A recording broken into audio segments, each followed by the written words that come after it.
சுந்தர வேடங்களால் துரிசே செய்யும் தொண்டன் என்னை அந்தரமால் விசும்பில் அழகானை அருள் புரிந்த நுந்தரமே நெஞ்சமே நொடித்தான் மலை உத்தமனே நொடித்தான் மலை உத்தமனே. நினைப்பவர் மனம் கோயிலாய்க் கொண்ட எம்பெருமான திருவடிகளை போற்றி துதிக்கின்றோம். சைவ நன்னறிதனை உலகமெல்லாம் பரவச் செய்து கொண்டிருக்கின்ற நம்முடைய குருமகா சன்னிதானம் இப்பொழுது காசியிலே இருக்கிறாங்க. காசியிலே பெருமானை தரிசிப்பதற்காக சென்று கொண்டு இருக்கிறார்கள், வளம் வந்து கொண்டிருக்க அவருடைய பொன்னார் திருவடிகளை போற்றி துதிக்கின்றோம். அவருக்கு உறுதுணையாக இருக்கின்ற இயக்குனர் பெருமகனார், பல்வேறு மையங்களுடைய அமைப்பாளர் பெருமக்கள், பேராசிரியர் பெருமக்கள், இந்த இணையத்தை வழிநடத்தி கொண்டிருக்கின்ற அடியனுடைய துணைவியார், இன்று இணையத்திலே பாடி அருளிய நம்முடைய சிவனேய செல்வி பத்மாவதி லட்சுமி நாராயண அம்மா அவர்கள், அடியனுடைய புதல்வி திருமதி அலமேலு முத்தையா மலேசியா அவர்கள், சிவ திருமதி அமுதா சஞ்சீவி அவர்கள் பேராவூரணி, இன்று வாழ்த்துறை வழங்கிய தலைவாசல் அன்பர்கள் ஆகிய கோவிந்தராஜ் ஐயா அவர்கள் மற்றும் இணையத்திலே எழுந்தருளி ஒத்துழைப்பு நல்கிக் கொண்டிருக்கின்ற அடியார் பெருமக்களுடைய திருவடிகளை போற்றி வணங்கி, கடந்த வகுப்பிலே முதல் சூத்திரம், கடந்த வகுப்பு வரை முதல் சூத்திரம் ஒரு 10 வகுப்புகளாக நடைபெற்றது. முதல் சூத்திரம் நிறைவுற்றது. அவன் அவள் அது என்மவே மூவினமையின் தோற்றிய திரிய ஒடுங்கி மலத்துலதாம் அந்த மாதி என்மனார் புலவ. இதில் 3 கருத்துக்களை சுவாமிகள் அருளினார். இந்த உலகம் சேதன உலகமாகவும் அசேதன உலகமாகவும் இருக்கிறது. அதாவது உயிர்களை கொண்ட உலகமாகவும் சடப்பொருள்களை கொண்ட உலகமாகவும் அறிவு பொருளும் அறிவற்ற பொருளுமாக இந்த உலகம் இருக்கிறது என்ற ஒரு செய்தியை சொல்லி, அடுத்ததாக இந்த உலகம் மூவினமைக்கு உட்பட்டது, தோன்றும் நிற்கும் ஒடுங்கும் என்று செய்தியை சொல்லி, அந்த தோற்றத்தை செய்து நிற்கச் செய்து ஒடுக்கச் செய்பவன் உலகத்தை யார் அந்தம் செய்கிறானோ அவனை ஆதி செய்வான். சங்காரகாரனே உலகத்துக்கு பதியாக நின்று தோற்றுவிக்கிறான். யார் ஒடுக்குகிறானோ அவனே துவக்குகிறான் என்று 3 செய்திகளை சொன்னாலும் கூட, நாம் சைவ சித்தாந்தத்தில் பொது இலக்கணமாக பதியினுடைய இருப்பை முக்கியமாக சொல்வதனால் இது பதி இருப்பு இலக்கணம் அல்லது பதி உண்மை இலக்கணம் என்று சொல்றோம். பதி இருப்பை உறுதி செய்யும் சூத்திரமாக இந்த சூத்திரத்தை பார்த்தோம். 3 அதிகரணங்கள். அதிகரணம்னா என்ன அப்படின்னு நம்ம பார்த்தோம். அதிகரணம்னா அதிலே 5 தலைப்புகள் இருக்கின்றன. அதிகரணத்தில் 5 தலைப்புகள். அதை சுருக்கமா மேற்கோள், ஏது, இயவு. இயவுனா எடுத்துக்காட்டு. மேற்கோள், ஏது, இயவு என்பார்கள். பொழிப்புரையில 2 பொழிப்புரை, பிண்ட பொழிப்புரை, வார்த்திக பொழிப்புரை என்று சொல்லுவார்கள். பிண்ட பொழிப்புரைனா ஒரு பாடலுக்கு பொதுவான கருத்தை சொல்லுவது பிண்ட பொழிப்புரை. வார்த்திக பொழிப்புரைனா கண்ணடித்திரை என்று சொல்லுவோம். அதை கரும்புல எப்படி கண்ணு கண்ணா இருக்கு, அந்த ஒவ்வொரு கண்ணை பற்றியும் இந்த கண்ணிலே இனிப்பு அதிகமாக இருக்கும், இந்த கண்ணு மெதுவாக இருக்கும், கடித்து சாப்பிடலாம், இந்த கண் கடினமாக இருக்கும், இதில் சுவை குறைவாக இருக்கும், நுனியில் இருக்கும், அடிப்பாகத்தில் இருக்கும். நம்ம ஒவ்வொரு கண்ணாக எடுத்து விரித்துரைப்பது போல ஒவ்வொரு வரியாக எடுத்து விரித்துரைத்தல் தான் கண்ணளித்திரை வார்த்திக பொழிப்புரை. அதிலே 3 செய்திகள் நான் சொன்னேன். முதல் சூத்திரத்திலே அவன் அவளது எனும் அவை மூவினமையும் ஒரு அதிகரணம், தோற்றிய திரிய ஒடுங்கி பலத்துளதாம் அடுத்த அதிகரணம், அந்த மாதி செய்வன் அந்த மாதி என்பனார் புலவர், இது 3வது அதிகரணம். அதில் அதிகரணத்தில் 5 பிரிவு. தன்பட்சம் ஐயம் பூர்வபட்சம். ஏது இயவு. அது என்ன அப்படின்னா, அந்த தன்பட்சம் ஐயம் பூர்வபட்சம் மூணத்தை சேர்த்து மேற்கோள் என்பார்கள். அது என்ன தன்பட்சம் அப்படின்னா, தன்னால் சொல்லப்படும் ஒரு பொருள். இறைவன் தாயா உலகத்தை படைச்சா அப்படின்னு சொல்ற ஒரு பொருள். தன்னால் சொல்லப்படும் பொருள், இறைவன் தான் உலகத்தை படைத்தார். அது தன்பட்சம். அடுத்ததாக ஐயம். அது எப்படியா படைச்சாரு? அது ஏற்கனவே இருக்குதே. அது யார் ஒடுக்குனது, யார் துவங்குனது? ஏற்கனவே இருக்கிற மாதிரி தானே இருக்குது. அது ஒடுக்குனது யார் பார்த்தா? அது ஒரு ஐயம். அதற்கு பிற சமயத்தார் சொல்லும் கருத்து. இதான் பூர்வபட்சம். ஆமாமா, நீங்க சொல்றது உண்மைதான். ஐயத்துக்கு கரெக்டா தான் இருக்கு. இறைவன் படைக்கல, அது அனாதியே இருக்கு அப்படின்னு அதுக்கு ஒரு காரணம் சொல்லுவார். அது பூர்வபட்சம். மேற்கோள், ஐயம், பூர்வபட்சம், இது மூன்றும் சேர்ந்தது மேற்கோள். தன்பட்சம், ஐயம், பூர்வபட்சம் மூன்று சேர்ந்தது மேற்கோள். அடுத்ததாக ஏது. அப்படி இல்லப்பா, இறைவன் தான் படைச்சார். அதாவது என்னன்னா, சைவ சித்தாந்தத்தின்படி ஆணித்தரமாக அடித்து பதிலை சொல்வது இல்லை, இறைவன் தான் படைத்தார் உலகத்தை என்று சொல்வது சைவ சித்தாந்தத்தின்படி தெல்ல தெளிவாக ஆணித்தரமாக உறுதியாக சொல்வது ஏது. அது நாம சொல்றோம், ஆசிரியரே சொல்லுவார், மெய்கண்டாரே சொல்லுவார். இது ஏது. அதுக்கு ஒரு எடுத்துக்காட்டுன்னு சொல்லுவார். ஆமப்பா, உலகத்தை மாயிலிருந்து இப்படித்தான்ப்பா எடுத்தாரு, எடுத்து வச்சாரு. முன்னாடி அதுக்கு பேர் ஆடை, முன்னாடி அதுக்கு பேர் நூலு பாகு, இப்ப அதுக்கு பேர் ஆடை, பின்னாடி அதுக்கு பேர் நூலு பாகு. அதுபோல முன்னாடி மாயை, இப்ப எடுத்து வச்சாரு, விரிச்சாரு உலகம். அது ஒடுங்கும் போது திருப்பி மாயை விரிப்பாரு, சுருக்குவாரு, விரிப்பாரு, சுருக்குவாருன்னு எடுத்துக்காட்டோடு விளக்குதல் ஏது. ஏதுக்கு ஒரு எடுத்துக்காட்டு சொல்வார். ஏது சொல்லிவிட்டு அதற்கு எடுத்துக்காட்டு சொல்வது வழக்கம். இவ்வாறு 82 பாடல்களை 12 சூத்திரத்துக்கும் எடுத்துக்காட்டாக சுவாமிகள் அருளியிருக்கிறார். அதிலே முதல் சூத்திரத்திலே 3 அதிகரணங்களை விளக்கமாக பார்த்து, உலகத்தை யார் ஒடுக்கினாரோ அவனே உலகத்தை தொடக்கினான் என்று சொல்லி நாம நிறைவு செய்தோம். அந்தம் செய்பவன் தான் ஆதி செய்வான். யார் ஒடுக்குதல் செய்கிறானோ, யார் கர்ச்சிப்பை சுருக்கி கையில வச்சிருக்கானோ அவன் தான் கர்ச்சிப்பை விரிக்க முடியும். இடையில இருக்க விரிக்க முடியாது. கர்ச்சிப்பை யாரு சுருக்கி கையில வச்சிருக்கானோ அவன் தான் விரிக்க முடியும் என்ற அற்புத செய்தியை சொல்லி நிறைவு செய்து இப்பொழுது 2ஆம் சூத்திரத்துக்குள்ளே நுழைகிறோம். முதல் சூத்திரம் என்ன அப்படின்னா, பதி உண்மை என்பதை நாம பார்த்தோம். முதல் சூத்திரம் பதி உண்மை என்ற செயலை பார்த்து, 2ஆம் சூத்திரம் பாச உண்மை, பாசத்தினுடைய இருப்பு. பாசம்னா உங்களுக்கு தெரியும், ஆணவம், கண்மம், மாயை, மாயேயம், துரோதானம் இதெல்லாம் சேர்ந்தது பாச உண்மை. தடை பொருள், தள்ள வேண்டியதை தள்ளுதல், அறிவற்ற பொருள்கள். நம்மோடு இயற்கையாக ஒட்டி இருக்கக்கூடிய ஆணவம், ஏற்கனவே ஆணவத்தை முதல் சூத்திரத்திலே குறிப்பிட்டார். அதனால இங்கே கண்மம், மாயையை இங்கே முதல் சூத்திரத்திலே மாயை என்ற உலகத்தையும் குறிப்பிட்டு விட்டார். இங்கே எஞ்சிருக்கக்கூடிய கண்மத்தை குறிப்பிடுகிறார். நாம் செய்த பாவ புண்ணியங்களை குறிப்பிட்டு, போக்கு வரவு புரிய ஆணையின் நீக்கமின்றி நிற்குமன்றே. நாம் செய்த பாவ புண்ணியங்களை சுவாமி குறிப்பிட்டு அடுத்ததாக ஆணை என்று ஒன்றை நிறுத்துகிறார். ஆணை என்பார் சக்தி, பவர். இறைவியினுடைய இருப்பை நிறுவுகிறார், சக்தியினுடைய இருப்பை நிறுவுகிறார் சுவாமிகள். துணை காரணமாகிய சக்தியினுடைய இருப்பை நிறுவுகிறார்.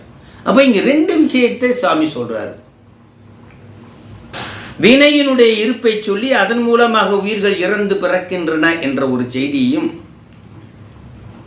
அந்த இறந்து பிறப்பதற்கு ஊட்டுபவளாக இறைவி இருக்கிறார், சக்தி இருக்கிறார் என்ற செய்தியையும், மேலே இந்த சக்தி எவ்வாறு நம்மோடு கலந்திருக்கிறது என்று அவையே தானேயாய் என்ற ஒரு அற்புதமான ஒரு செய்தி, ஒன்றாய் உடனாய் வேறாய் உயிர்களோடு அவையே தானேயாய் இருவினையின் போக்கு வரவு புரிய ஆனையும் நீக்கமின்றி நிற்கும் அன்றே என்ற அற்புதமான ஒரு செய்தியும் 3 செய்திகளை இங்கே குறிப்பிடுகிறார். இறைவி எப்படி உயிர்களோடு ஒன்றாய் உடனாய் வேறாய் அத்விதமாக கலந்திருக்கிறார், சக்தியாக அனைத்திலும் எப்படி கலந்திருக்கிறார் என்ற செய்தியை சொல்லி, அடுத்ததாக அந்த சக்தி தான் உயிர்கள் மீண்டும் பிறப்பதற்கும் இறப்பதற்கும் காரணமாய் இருக்கிறது என்ற செய்தியையும் சொல்லி, அடுத்ததாக 3 செய்திகளை சொல்லி இந்த சூத்திரத்தை நமக்கு விளக்குகிறார் மெய்கண்டார் ஆசிரியர்.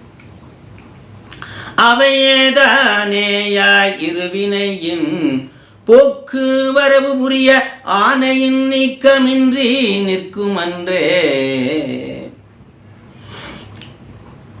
இந்த எப்பயுமே மெய்கண்டார் சொல்லுவார், சூத்திரத்தை முடிச்சுட்டு ஒரு வார்த்தை சொல்லுவார். இந்த சூத்திரத்தில் என்ன சொல்லப்படுகிறது, என்ன கருத்து என்பது ஒவ்வொரு சூத்திரத்துக்கு கீழே சொல்லுவார். இதை நம்ம புரிந்து கொள்ள வேண்டும். இச்சூத்திரம் என் முதலிற்றோ எனின், இந்த சூத்திரத்திலிருந்து நாம் என்ன சொல்ல வர்றாரு சாமி என்பதை ஒவ்வொரு சூத்திரத்துக்கு கீழேயும் சொல்லுவார். இச்சூத்திரம் என் முதலிற்றோ எனின் புனர் உற்பவம் வருமாறு உணர்த்துதல் முதலிற்று. புனர் உற்பவம் அதாவது உலகம் தோற்றத்தை சொல்றார். முதலில் தோன்றியைத்தான் புனர் உற்பவம் என்று சொல்றார். அது ஒடுங்கிய உலகம் என்றும் தோன்றுதல். முதலில் தோற்றுவித்தது இறைவன் புரியட்டகாயம் என்ற உலகம். இறைவன் முதலில் எமக்கு 8 கருவிகளை கொடுத்தார். அதுதான் புரியட்டகாயம். ஓசை, ஊறு, ஒலி, சுவை, நாற்றம், மனம், புத்தி, அகங்காரம் என்ற 8 கருவிகளை கொடுத்தார். அதுதான் சாமி நமக்கு செய்த முதல் கொடுத்த பிறப்புக்கும் எல்லா உயிர்க்கும் அந்த 8 கருவிகளை தான் முதல்ல கொடுத்தார். அந்த 8 கருவிகளை வைத்துக் கொண்டு அது விருப்பு வெறுப்பை செலுத்தி இந்த பரு உடம்பை பெற்றது. இந்த பரு உலகத்தில் ஆக ஒடுங்கிய உலகத்தை மீண்டும் தோற்றுவிக்கக்கூடிய அந்த காட்சியைத்தான் இந்த இடத்துல புனர் உற்பவம் என்று சொல்றார். யார் ஒடுக்கி வச்சிருந்தாரோ திருப்பி மாயையில் ஒடுங்கியிருந்த உலகத்தை மீண்டும் தோற்றுவித்தலைத்தான் இங்கே புனர் உற்பவம் என்று சொல்கிறார் என்பதை முதல்ல ஆணித்தரமாக தெரிந்து கொள்ள வேண்டியதுதான் முக்கியமான விஷயம்.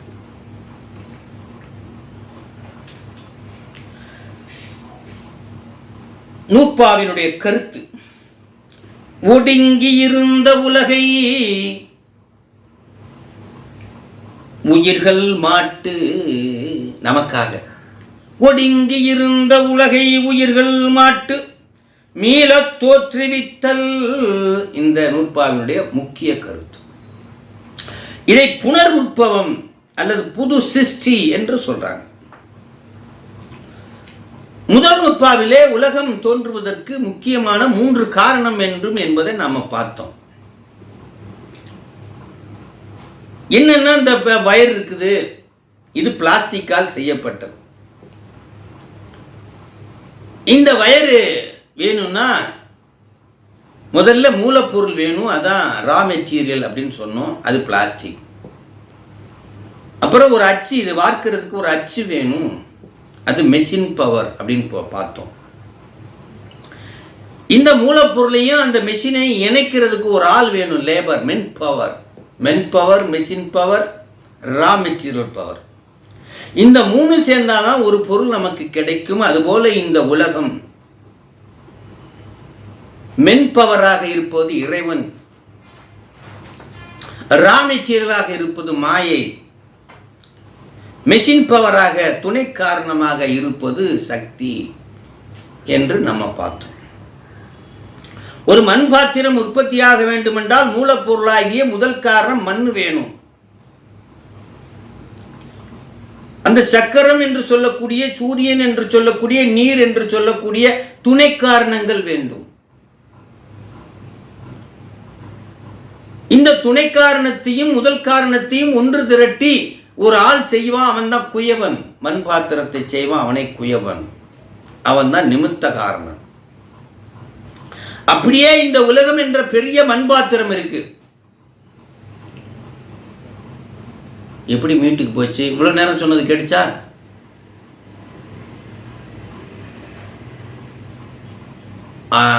ரைட் மியூட்டில் தான் போயிருக்கு. நல்லது நல்லது. இந்த உலகம் தோன்றுவதற்கு முதல் காரணம் மாயை,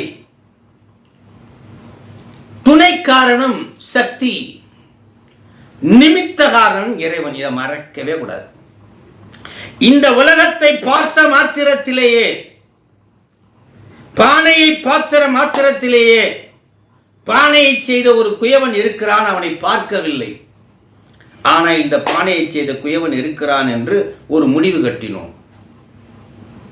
அதே போல இந்த உலக இருப்பை பார்த்த மாத்திரத்திலேயே இதை செய்த ஒரு குயவன் குலான் இருக்கிறார், அவனே இறைவன். நந்தவனத்தில் ஓராண்டி 4 மாதம் குயவன வேண்டி கொண்டு வந்தான் ஒரு தோண்டி, அதை 4 மாதம் கூத்தாடி கூத்தாடி போட்டு உடைத்த ஆண்டி. அப்பப்போ இந்த குயவன்றவன் மண்பாத்திரத்தை செஞ்சான். இந்த பெரிய குயவன் இவ்வளோ பெரிய உலகம் என்ற பாத்திரத்தை செஞ்சான். ஆகவே இவன் நிமித்த காரணன் என்று சொல்லி முடிச்சார் முதல் சூத்திரத்தில். அதோட நிறுத்திக்கிட்டார்.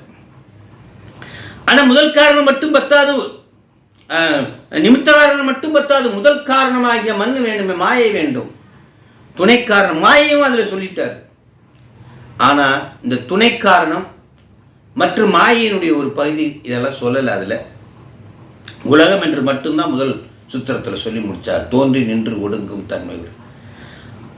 ஆக கண்மம் என்று வந்தாலே கண்மம் தனியாக பிரியாது, மாயை சேர்ந்துதான் நிற்கும். மாயை என்றால் அதில் கண்மம் இருக்கும். உடம்பு அப்படின்னா மாயை, உடம்பு மூலமாக செய்கிற சேட்டை கண்மம், பாவ புண்ணியம் கண்மம். சுத்தியல் என்று சொன்னால் மாயை, அடிக்கிற செயல் என்று சொன்னால் கண்மம், தறி மெஷின் என்று சொன்னால் மாயை, நெய்தல் என்று சொன்னால் கண்மம், கலப்பை என்று சொன்னால் மாயை, உழுதல் என்று சொன்னால் கண்மம், அந்த ஒர்க்கு. உடம்பு என்று சொன்னால் மாயை, அதில் செய்யக்கூடிய பாவ புண்ணியம் கண்மம். கண்மம் தனித்து நிற்காது, மாயை சார்ந்தே நிற்கும். அடிக்கிற செயல் தனித்து நிற்காது, சுத்தியலை சார்ந்தே நிற்கும். நெய்கின்ற செயல் தனித்து நிற்காது, எந்திரத்தை சார்ந்தே நிற்கும். உழுதல் என்பது தனித்து நிற்காது, கலப்பையை சார்ந்தே நிற்கும்.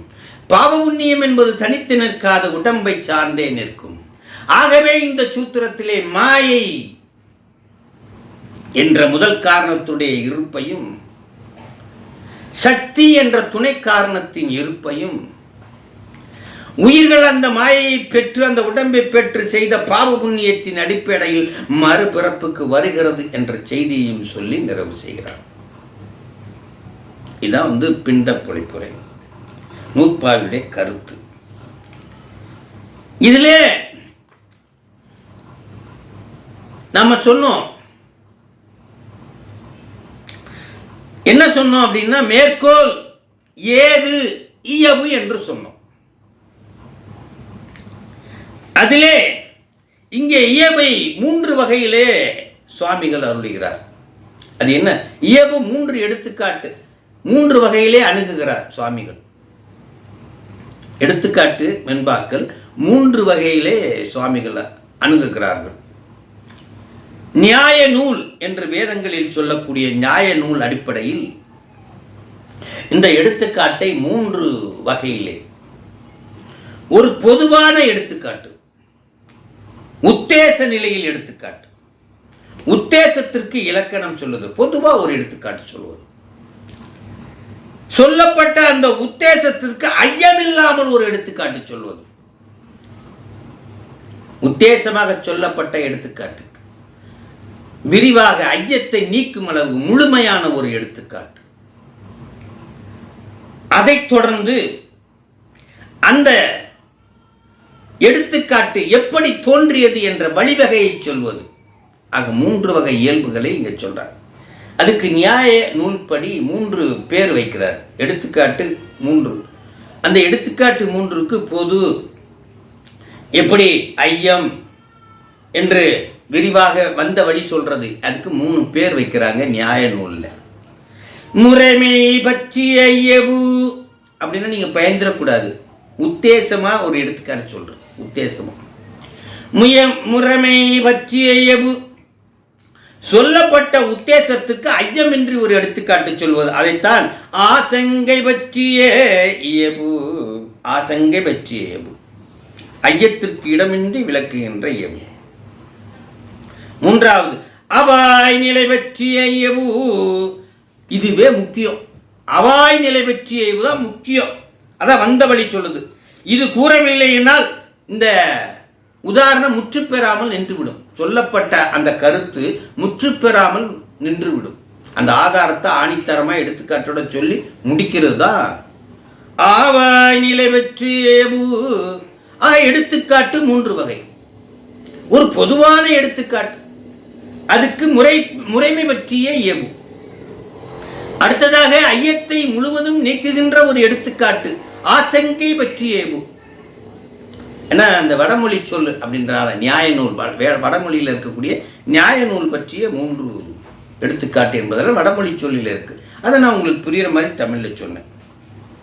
ஒரு உத்தேசமான எடுத்துக்காட்டு, ஐயமின்றி சொல்லுகின்ற ஒரு எடுத்துக்காட்டு, அது வந்த வழியை சொல்லுகின்ற அற்புதமான அந்த முடித்து கொடுக்கின்ற ஒரு எடுத்துக்காட்டு. இவ்வளவுதான், இதுக்கு மேலே சொல்றதுக்குல அப்படின்னு முடித்து கொடுக்கின்ற ஒரு எடுத்துக்காட்டு. அவாய் நிலை பற்றிய ஐயவு. ஆக இந்த மேற்கண்ட 3 வகை இயல்பு பற்றி தான் ஒரு பொருளை கொள்ளுதலே ஆசிரியரினுடைய கருத்து என்கிறார். இந்த 3ஐயும் வைத்துதான்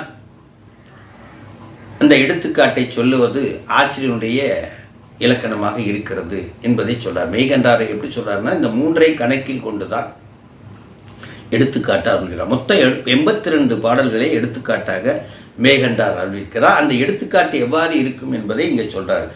பொதுவான ஒரு உத்தேச எடுத்துக்காட்டாகவும் ஐயமின்றி விரிக்கின்ற ஒரு எடுத்துக்காட்டாகவும் வந்த வழியை சொல்லி அதோட முடிக்கின்றபடி அந்த எடுத்துக்காட்டை சொல்லி முடிக்கின்ற அபாய நிலை பற்றிய குறிப்பு என்று சொல்லி 3 எடுத்துக்காட்டு. ஆக சுவாமிகள் மெய்கண்டார் 82 எடுத்துக்காட்டுகளை நமக்கு அறிவிக்கிறார். 82 எடுத்துக்காட்டு இந்த வகையில் தான் இருக்கிறது என்பதை சொல்லி மேற்கண்ட 3 வகை இயபுனா எடுத்துக்காட்டு இயபு பற்றி பொருள் கொள்ளுதலே ஆசிரியரின் கருத்து என்கிறார் முனிவர். நம்ம முனிவர்னா நம்ம சிவஞான முனிவர். அவர் ஆசிரியர் அப்படின்னா மெய்கண்டார் சொல்லி இப்போ இலக்கணத்துக்கு வர்றார். இலக்கணத்தை 2ஆ பிரிக்கிறோம். பொது இலக்கணம் என்றும் சிறப்பு இலக்கணம் என்றும் பிரிக்கிறோம். பொது அதுக்கு இந்த நியாய நூல் அடிப்படையில் சாகா சந்திர நியாயம், அதாவது நட்சத்திரத்தை வச்சு சொல்லுவாங்க. பாரு ஒரு குழந்தைகிட்ட காட்டுவாங்க, அங்கே பாரு ஒரு பெரிய நட்சத்திரம் இருக்கு பார்த்தியா, அது பக்கத்தில் ஒரு ஔவையார் இருக்காங்க பார்த்தியா அப்படி சொல்லுவாங்க. நட்சத்திரத்தை காட்டி ஒரு இடத்தை குறிப்பிடுவது அது நட்சத்திர நியாயம் என்று சொல்லுவாங்க. நட்சத்திரத்தை காட்டி இன்னொரு நட்சத்திரத்தை குறிப்பிட்டு பேசுவது அல்லது இன்னொரு இடத்தை சுட்டி காட்டி பேசுவது. நமக்கு தெரிகின்ற ஒரு நட்சத்திரத்தை காட்டி மறைந்திருக்கின்ற ஒரு பொருளை அதுக்கு பார்த்தியோ அங்கே இருக்கு, அது நட்சத்திர நியாயம் என்று சொல்வார். நாம்பாடியத்தில் கடந்த வகுப்பில் நம்ம பார்த்தோம். இப்போ சாகா சந்திர நியாயம் அப்படின்னா என்ன அப்படின்னு தான் பார்க்க போறோம். பொது அதோ பாரு, அந்த மரத்தின் கிளையில் அந்த நுனிக்கு மேல ஒரு நிலவு தெரிகிறது பாரு, பிறை நிலவு தெரியுதா? ஆமா சாமி தெரியுது என்று காட்டுவது போல இங்க இருந்து ஒரு குழந்தைக்கு நிலவு காட்டுறோம். பாரு அந்த வேப்ப மரத்து உச்சியில ஒரு கிளை இருக்கா? ஆமா. அந்த கிளைக்கு இடையில பாரு நுனியா ஒரு சின்னதா ஒரு பிறை நிலவு தெரியுதா? ஆமா தெரியுதுங்க ஐயா, அதான்டா நிலவு. ஆக அறிந்தவற்றை வைத்துக்கொண்டு மறைந்திருக்கின்ற ஒரு பொருளை காட்டுகிறோம். அதுதான் இங்க அதோ அந்த மரத்தின் கிளையின் நுனியில் பிறை நிலவு தெரிகிறது என்று காட்டுவது போல இது பொது உத்தேசமாக காட்டுதல். அடுத்த சிறப்பு, உண்மையில் வெண்கதிர்களோடு அந்த நிலவு உண்மையில் வெண்கதிர்களோடு வானத்தில் உள்ளது. அப்படி கொஞ்சம் தள்ளி நின்று காட்டுறோம் பாரு. அப்படி எந்த பக்கவா நிலா எப்படி தெரியுது பாரு, வெண்கதிர்களோடு வானத்தில் உள்ளது. பிறகு இதை பார்த்து பிற இயல்பை உணர்கிறோம், பிறையினுடைய இயல்பை உணர்கிறோம். அது அந்தரத்தில் இருக்குது, வானத்தில் இருக்குது, ஒன்றுக்கொன்று இழுத்து கொண்டு நிற்கிறது, இது சந்திரன், அப்படியெல்லாம் நம்ம அதை பற்றி தெரிஞ்சுக்கிறோம். முதல்ல பார்க்கும்போது மரக்கிளையின் வழியாக பார்த்தோம். அடுத்து அறிவு ஞானம் பெற அடுத்த நிலையிலே நாம் நேரடியாகவே அந்த நிலவினை பார்க்கிறோம். இதைத்தான் நியாய நூலார் சாகா சந்திர நியாயம் என்பார். சாகா அப்படின்னா அந்த சாகை அப்படின்னா கிளை என்று பொருள், நியாய முறைமை என்று பொருள். சாகா சந்திர முறைமை என்பார்கள்.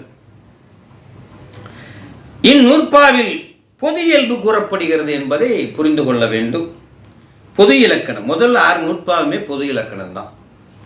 பதிபசுபாசும் முப்பொருளின் உண்மையும் பதிபசுபாசும் முப்பொருளின் இயல்பும் சொல்லப்படுவதுதான் 6 நூற்பாவும் பொது இலக்கணம். முனிவர் இப்ப சொல்ல வர்றார். உலகத் தொகுதியின் முதல் படைப்பை உணர்த்தாது.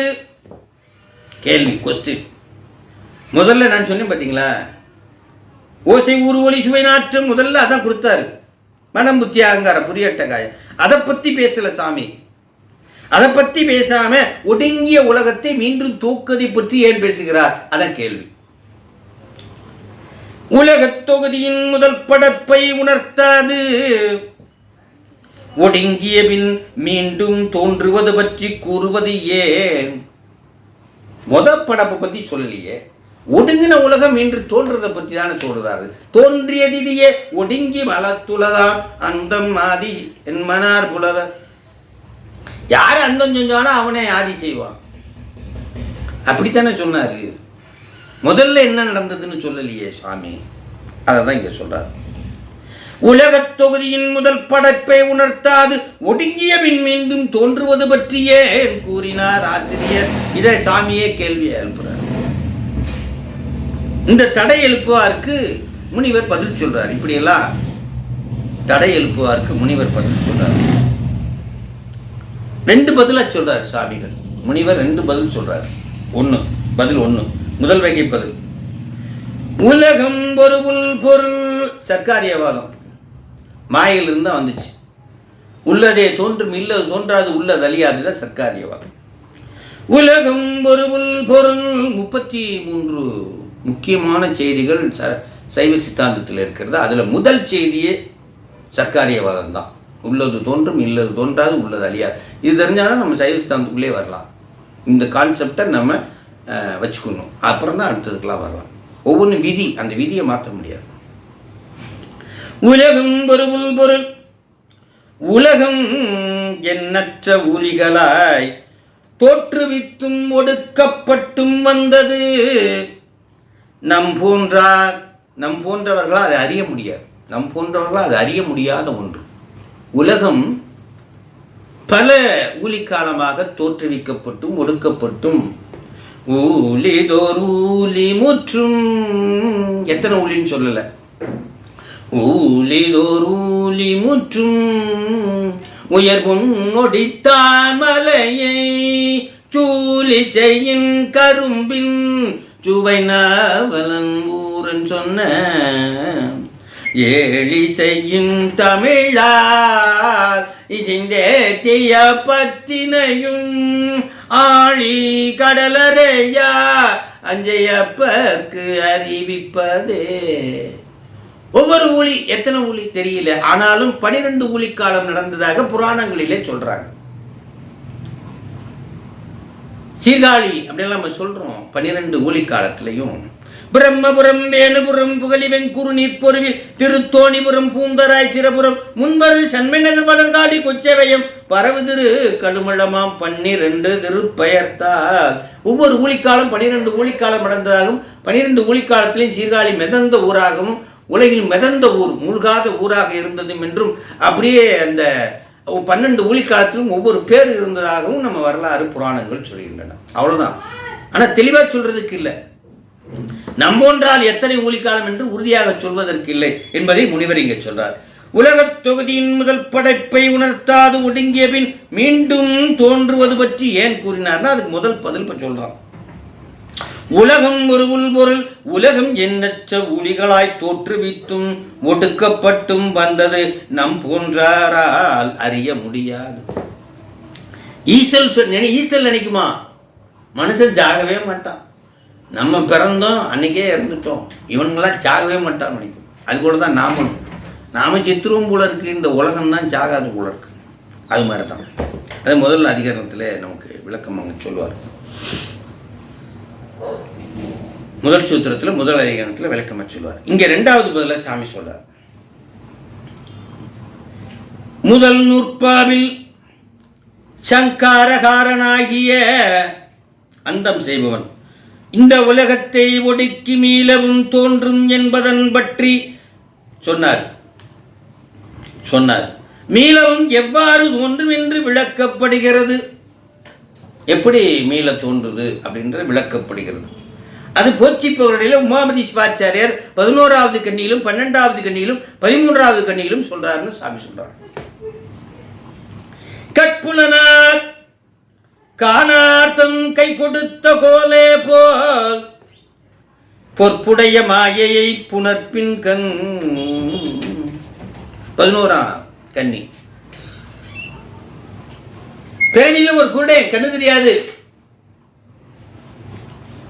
அவனுக்கு ஒருவர் கொடுப்பார், இந்த குச்சி வச்சுக்கிட்டு போ அப்படின்னு.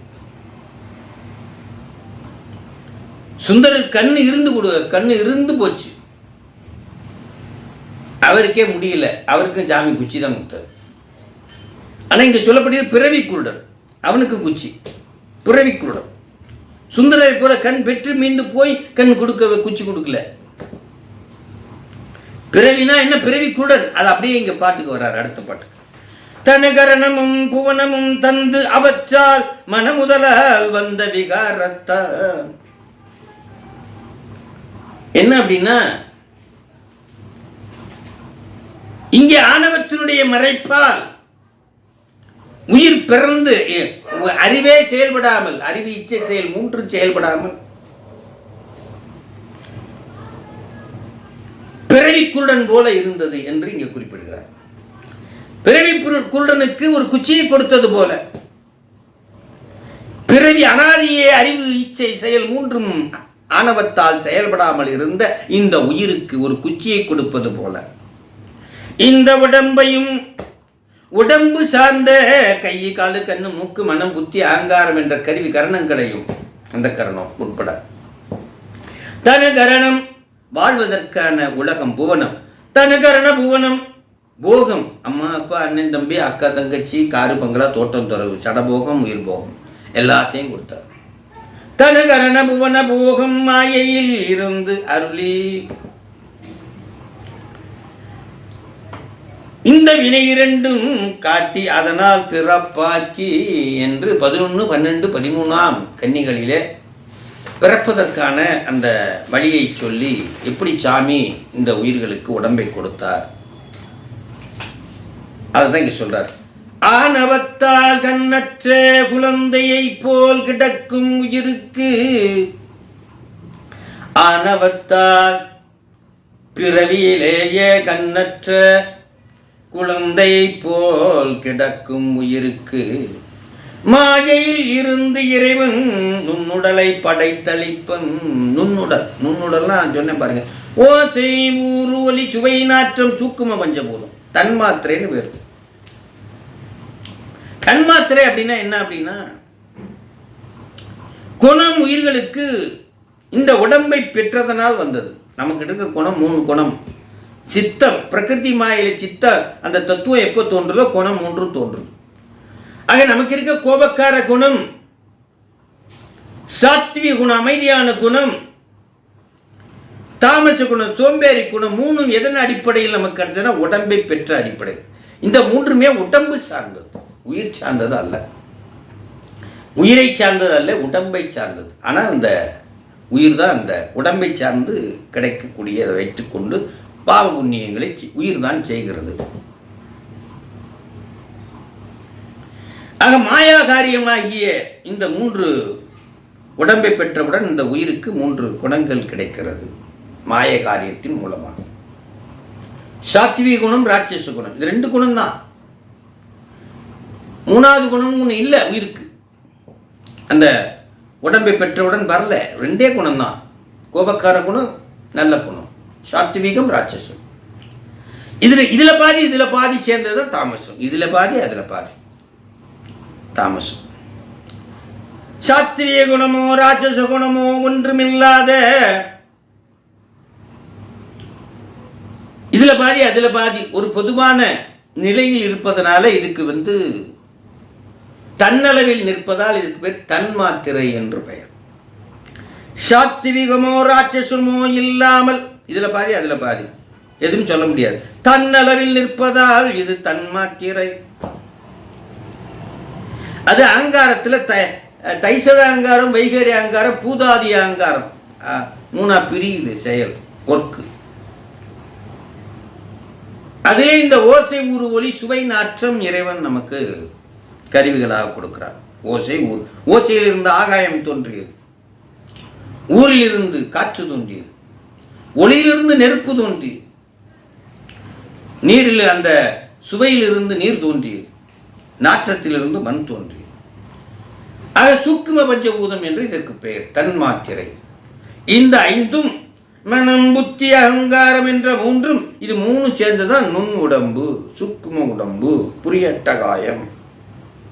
பிறப்புக்கும் எல்லா உயிருக்கும் என்று இதைத்தான் சாமி சொன்னார். எல்லா உயிருக்கும் ஒரே மாதிரி 8 அடிச்சார். 8 கறியை வச்சுக்கு போ. அப்போ மனத்தை ஏவுது.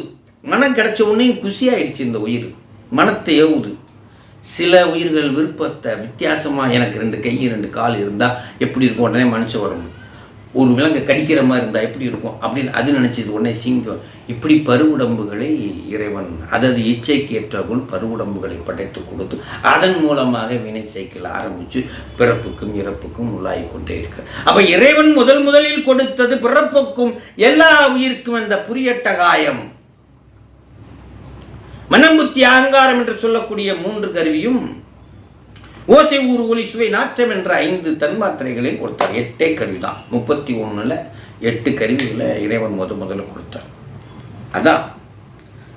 ஆக அதை பற்றி இவர் சொல்லவில்லை. இப்பொழுது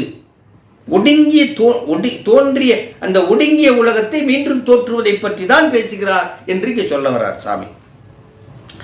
பெற்ற உயிர் மனத்தால் வினை செய்யும் வினை பயனுக்கு ஈடான பருவுடம்பை இறைவன் தருவான் என்ற செய்தியை சொல்றார். மேலும் உதாரணமாக திருவாசகம் எல்லாருக்கும் ரொம்ப பிடித்த பகுதி. அதில்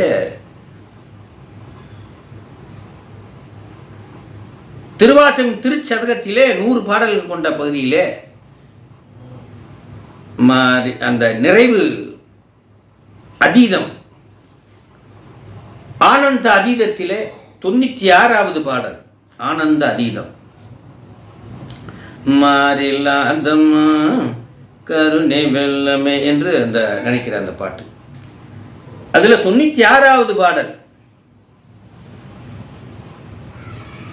விச்சது இன்றியே விளைவு செய்குவாய். சாமி, உனக்கு விதையே தேவையில்லை, நீ மரத்தை கொண்டு வந்துருவ. உனக்கு விதையே தேவையில்லை, எல்லாத்தையும் படைச்சிருவ. விச்சது இன்றியே விளைவு செய்குவாய். அதே பாடலில் இன்னொரு வரியை சொல்றார். அதுக்கு ஆப்போசிட் அப்படியே சொல்றார். விண்ணும் மண்ணும் முழுவதும் யாவையும் வைச்சு வாங்குவாய். ஐயன் பாலையா உன் மைக் ஆஃப் பண்ணுங்க. அதே பாடலில் விண்ணும் மண்ணும் முழுவதும் யாவையும் வைச்சு வாங்குவாய். ஆக முனிவர் இந்த ரெண்டையும் திருவாசக கருத்தை இங்க சொல்றார். ரெண்டு கருத்தை சொல்றார். உலகத்தை மீள இவ்வாறாக தோற்றுவிப்பதை எடுத்துரைத்து அவற்றையே இவ்விரு வேறு வகையும் கண்டு, இந்த இரண்டு வகையிலையும் கண்டு கொள்கை என்கிறார். அப்ப விச்சு இல்லாமே தோற்றுவிக்கக்கூடியவன் யாருன்னா சிவபெருமான். ஆக அதே பாடல் விண்ணும் மண்ணும் முழுவதும் யாவையும் வைத்து வாங்குவா என்ற, ஆக உலகத்தை மீள இவ்வாறே தோற்றுவிப்பதை எடுத்துரைக்கிறார் சுவாமி. ஆக உலகத்தை எப்படி தோற்றுவிக்கிறார் என்பதை இந்த திருவாசக பாடலை வைத்து முனிவர் நமக்கு அவர் சொன்ன மெய்கண்டார் சொன்ன கருத்தை வைத்து உறுதி செய்கிறார். அப்படித்தான் சொல்லணும்.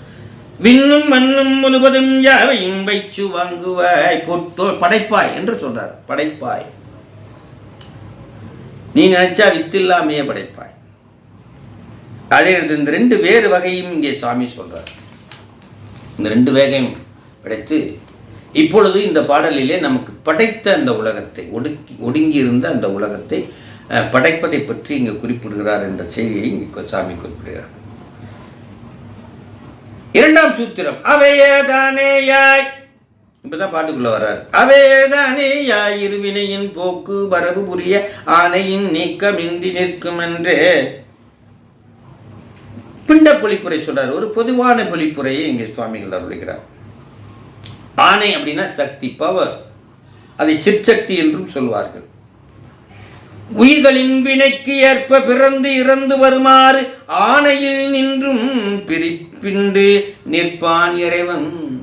இறைவன் என்ன செய்கிறாரா? சக்தியை கொண்டாந்துறாரா. தன்னுடைய 7வது குணத்திலிருந்து சக்தியை வெளிப்படுத்தி அந்த சக்தியில் நின்று இந்த உலகம் எல்லாம் தோன்றுவதற்கும் அகிலத்தை ஈண்டு ஆட்சி செய்பவளாக இந்த சக்தி அகிலாண்டேஸ்வரியாக இருக்கிறாள் என்றும் சைவ சித்தாந்தத்தில் அந்த அகிலாண்டேஸ்வரியைத்தான் சுத்த சிவம் என்று சொல்கிறார்கள். சுத்த சிவம் உலகம் தோன்றுவதற்கு காரணம், அதான் ஆதி பராசக்தி என்று நாம் சொல்றோம்.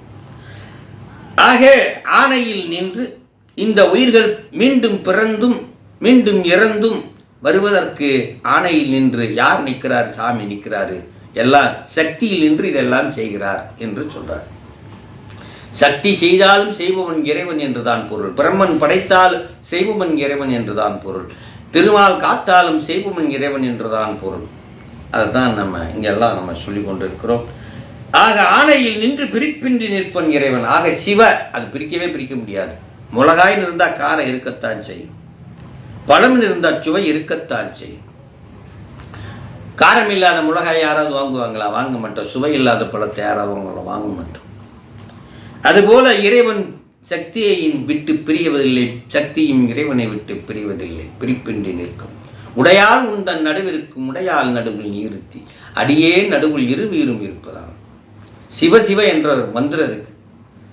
2 சீக்கு இடையில வா இருக்கும், உடையால் உந்தன் நடுவிற்கும். 2 வாக்கு இடையில ஒரு சீ இருக்கும், உடையால் நடுவில் நீ இருத்தி. 2 சிவத்துக்கு இடையில ஒரு யா உயிர் இருக்கும். அடியே நடுவில் நீங்க எனக்கு பாதுகாப்பா 2 பக்கமும் இருவீரும் இருப்பதால் சிவைய சிவன்.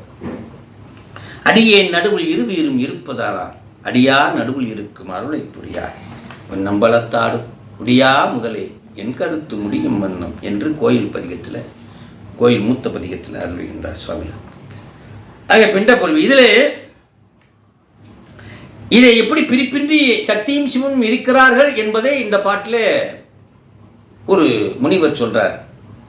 வேதங்களில் சமவேதம் என்கிறார் முனிவர். இதை சமவேதம். நீ பாதி நான் பாதி, நீ பாதி நான் பாதி. சிவசக்தி 50% கூடுதல். அர்த்தம் சொல்றார். சமவாயம் என்றது வடமொழி சொல்லில், சமவாயம் என்ற வடமொழி சொல்லில் இருந்து வந்தது அந்த சமவேதம். பிரிப்பின்றி சீயும் வாவும் பிரிப்பின்றி 50-50 இருக்கிறார், ஒரு பாதியாக இருக்கிறார். இது எப்படி அப்படின்னா, நெருப்புக்கும் வெப்பத்திற்கும் உள்ள சம்பந்தம், அதான் தாதான்மிய சம்பந்தம், அத்வைத சம்பந்தம் அப்படின்னு 2 சம்பந்தம் இருக்கு. சிவபெருமான் தனக்குத்தானே சக்தியோடு கூடிக்கொண்டால் அதுக்கு பேரு தாதான்மிய சம்பந்தம். சக்தியானது பிற பொருள்களோட கூடிக்கொண்டிருந்தால், மாயை மற்ற பொருள்களோடு கூடினால், உயிர் போன்ற பொருள்களோடு கூடினால் அதுக்கு பேரு அத்வைத சம்பந்தம். பிற பொருளோடு கலந்தால் அத்வைத சம்பந்தம். தனக்குத்தானே கூடிக்கொண்டால், சிவமும் சக்தியும் தனக்குத்தானே கூடிக்கொண்டால் அது தாதான்மிய சம்பந்தம். இந்த தாதான்மிய சம்பந்தத்தை பற்றி தான் இங்கே குறிப்பிடுகிறார் சாமி. நெருப்புக்கும் வெப்பத்துக்கும் உள்ள சம்பந்தம் சமவாயம். நெருப்புனா அந்த கொல்லிக்கட்டையில் எரிது பாருங்க, அது நெருப்பு. பக்கத்தில் வீசுது பாருங்க, அதுக்கு பேர் அனல் அல்லது வெப்பம். கொல்லிக்கட்டையில் எரிகிறது நெருப்பு, பக்கத்தில் வீசுது பாருங்க, அதுக்கு பேர் அனல் அல்லது வெப்பம். அதைத்தான் இங்கே அதை ஒப்பிட்டு இங்கே சாமி சொல்கிறார். இதுக்கு பேர் சமவாயம் அப்படின்னு சொல்கிறாங்க. சமவாயம். நெருப்பில் கொல்லிக்கட்டை ஞாபகம் வச்சுக்கோங்க, கொல்லிக்கட்டையில் எரிகிறது சிவப்பா. நெருப்பில் சமவாய சம்பந்தத்தால் சுற்றி வெப்பம் இருக்கும். நெருப்பில் சமவாய சம்பந்தத்தால் வெப்பம் இருக்கும். ஆனால் வெப்பத்தில் சமவாய சம்பந்தத்தால் நெருப்பு இருக்காது. ஒரு வெப்பம் சுற்றி அடிக்குதுன்னா உள்ள நெருப்பு இருக்காது, ஆனால் நெருப்பு இருக்கிற இடத்துல வெப்பம் இருக்கும். அதுதான் இங்கே அற்புதமாக சொல்றாரு. ஆக இறைவன் ஆதாரம். இறைவன் இல்லாமல் சக்தி இருக்க முடியாது. நெருப்பு இல்லாமல் வெப்பம் இருக்காது. இறைவன் ஆதாரம். இறைவனை பற்றுக்கோடாக பற்றி கொண்டுதான் சக்தி அத்தனையும் செய்கிறாள் என்பதை இங்கே சொல்றாங்க. பிரம்மாவும் சக்தியே, விட்டுணும் சக்தியே, எல்லாரும் சக்தி தான். ஒரே ஒருத்தம் தான், சிவபெருமான் மட்டும்தான் இறைவன். ஆக இறைவன் ஆதாரம், சக்தி ஆதேயம். ஆனால் சிவசக்தி பிரியாது, ரெண்டு ஒன்றா தான் இருக்கும். ஆனால் சக்தி யாரை பற்றி கோடாக பற்றி கொண்டு அத்தனை செயல்களையும் செய்கிறார்கள்? இறைவனை பற்றி கோடாக பற்றி கொண்டுதான் அத்தனை செயல்களையும் செய்கிறார். ஆக இறைவன் ஆதாரம், சக்தி ஆதேயம் என்று இங்கே விளக்குகிறார். ஆக வெப்பத்துக்கும் நெருப்புக்கும் உள்ள தொடர்பு சமவேதம், இறைவனுக்கும் சிற்சக்திக்கும் உள்ள தொடர்பும் சமவேதம். நெருப்பு இல்லாமல் வெப்பம் வராதியா? அதே போல இறைவன் இல்லாமல் சக்தி வராதியா? ஆனால் சக்தியும் இறைவனும் பிரியாமல் இருப்பாங்க. நெருப்பும் வெப்பும் எப்படி பிரியாதோ அது போல இருப்பாங்க. சக்தி இறைவனை பற்றி கோடாக பற்றி கொண்டுதான் அத்தனையும் செய்கிறார். இது இப்போ தாதான்மிய சம்பந்தம் பார்த்தோம். இப்ப சக்தி வந்துட்டாங்க. இந்த சக்தி எப்படி உயிர்களோடு அத்வைத சம்பந்தமாக கலந்திருக்கிறாங்க? சிவம் சக்தி அப்படின்னு சொன்னாலே சிவம் அனைத்தையும் கடந்தவன், சக்தி அனைத்திலும் கலந்தவன். இதான் லாஜிக். சிவபெருமான் அனைத்தையும் கடந்தும், சக்தி அனைத்திலும் கலந்தும், அனைத்துக்குள்ளாக கலந்தும். ஏதோ கடவுள் என்று சொல்கிறோம். கடவுள் என்றாலே கடந்து நிற்பவன் சிவம், உள்ளாக நிற்பவள் சக்தி என்பது பொருள். அனைத்திற்கும் உள்ளாக. அவையேதானேயாய். இதைத்தான் அத்வைத சம்பந்தத்தை சுவாமி இங்கே குறிப்பிடுகிறார். அத்வைத சம்பந்தம், சக்தியோடு கலத்தல், உயிர்கள் மற்றும் சடப்பொருள். சக்தி இத்தனையும் கலக்கிறாங்க. உயிரோடு கலக்கும் போதே ஆணவத்தோடையும் கலக்கிறாங்க, அழுக்கோடையும் சேர்ந்து கலக்கிறாங்க. அழுக்கு ட்ரெஸ் கூட நம்மளாக இருந்தால் தொட மாட்டோம். ஒரு சோப்பு நல்ல பொருள், அழுக்கு கெட்ட பொருள். ஆனால் அந்த சோப்பு ஆகிய நல்ல பொருள் அழுக்கோடு கலந்தால் மட்டுமே அழுக்க நீக்க முடியும். அதுபோல் சக்தி எல்லாவற்றிலும் கலக்கிறாங்க. உயிரோட கலக்கிறாங்க, ஆணவத்தோடு கலக்கிறாங்க, எல்லாத்துடைய மாயோடு கலக்கிறாங்க. எல்லாத்துறையும் கலந்து அந்த நல்ல பொருளாகிய அந்த சோப்பு கெட்ட பொருளாகிய அழுக்க சேர்த்து நீக்குது என்பதைத்தான் இங்கே குறிப்பிடுறேன். அவையே தானேயாய்.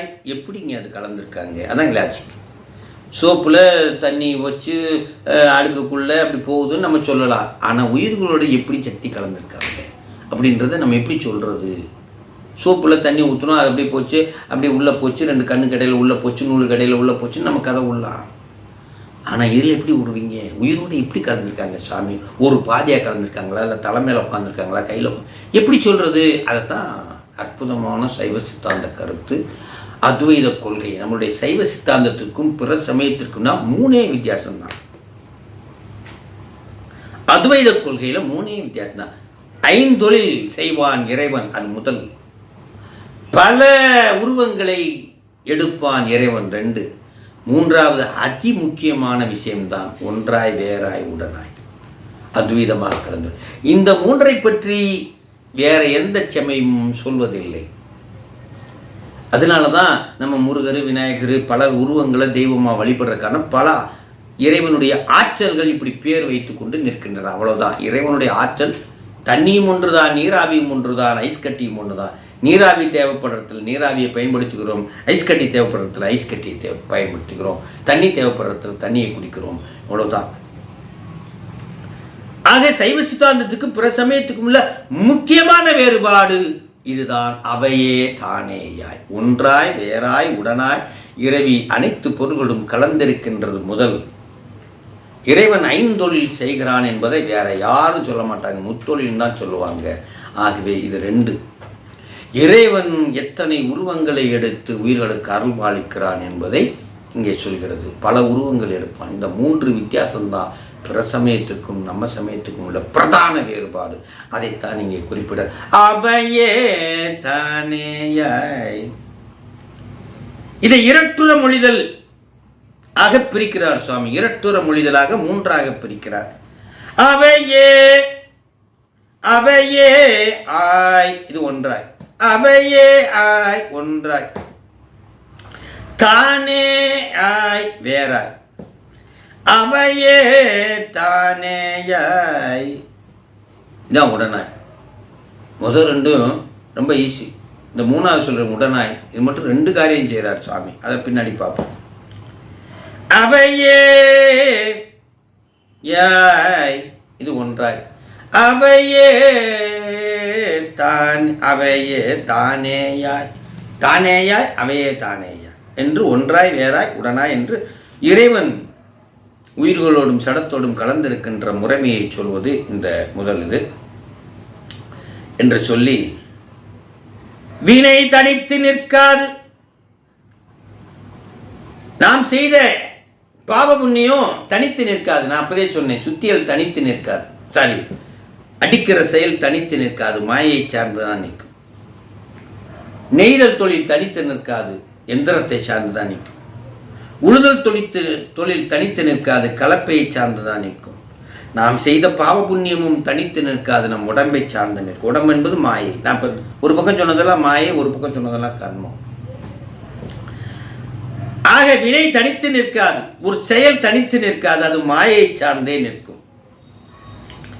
ஆக அந்த மாயையே உலகிற்கு முதல் காரணம், இந்த உடம்புக்கும் முதல் காரணம். உலகம் மீண்டும் தோன்றும் போது உயிர்களின் வினைக்கேற்றவாறு பல்வேறு வகைப்பட்டு விரிந்து தோன்றும். ஒவ்வொருத்தனுக்கும் ஒவ்வொரு மாதிரி தோன்றும். அவன் செய்த பாவ புண்ணியங்களுக்கு அப்பா மாதிரி உலகம் விரிந்து தோன்றுகிறது. சில சிவராசிகள் செடி கொடிகளை உண்டு வாழ்வது போலவும், சில சிவராசிகள் விலங்குகளை உண்டு வாழ்வது போலவும், சில இப்படியாக ஒவ்வொரு விருப்பு வெறுப்புக்கு தகுந்த மாதிரி ஒவ்வொருத்தருடைய அந்த வினை பயனுக்கு ஏற்றாற்போல் உலகம் அமைந்திருக்கிறது, இறைவன் படைத்திருக்கிறார் என்று அற்புதமாக இங்கே சொல்றார். உயிர்களின் வினைக்கேற்றவாறு பல்வேறு வகைப்பட்டு விரிந்து தோன்றும். ஒரே மாதிரி இருக்காது. ஆக இங்கே இதை செய்பவள் சக்தி துணை காரணமாக இரு வினைகளுக்கு ஏற்ப இந்த உடம்பை ஊட்டி கொடுப்பதற்கு ஒருவள் இருக்கிறாள், அவளே சக்தி என்ற இந்த இரண்டு செய்திகளையும் இங்கே இந்த சூத்திரத்திலே குறிப்பிடுகிறார். முதல் காரணமாகிய உலகத்துக்கு முதல் காரணமாகிய மாயையும் உலகத்திற்கு துறை காரணமாகிய சக்தியும் இங்கே குறிப்பிடுகிறார். முதல் சூத்திரத்திலேயே இந்த ரெண்டையும் சேர்த்து வச்சவன் யாருன்றது சொல்லிட்டாங்க இறைவன். ஆக ஒரு பொருள் உற்பத்தியாக வேண்டும் என்றால், உலகம் உற்பத்தியாக வேண்டும் என்றால் மூன்று காரணங்கள் வேண்டும். Machine power, men power, raw material power. இந்த ரா மெட்டீரியல் பவர் தான் என்ன அப்படின்னா மாயை முதல் காரணம்.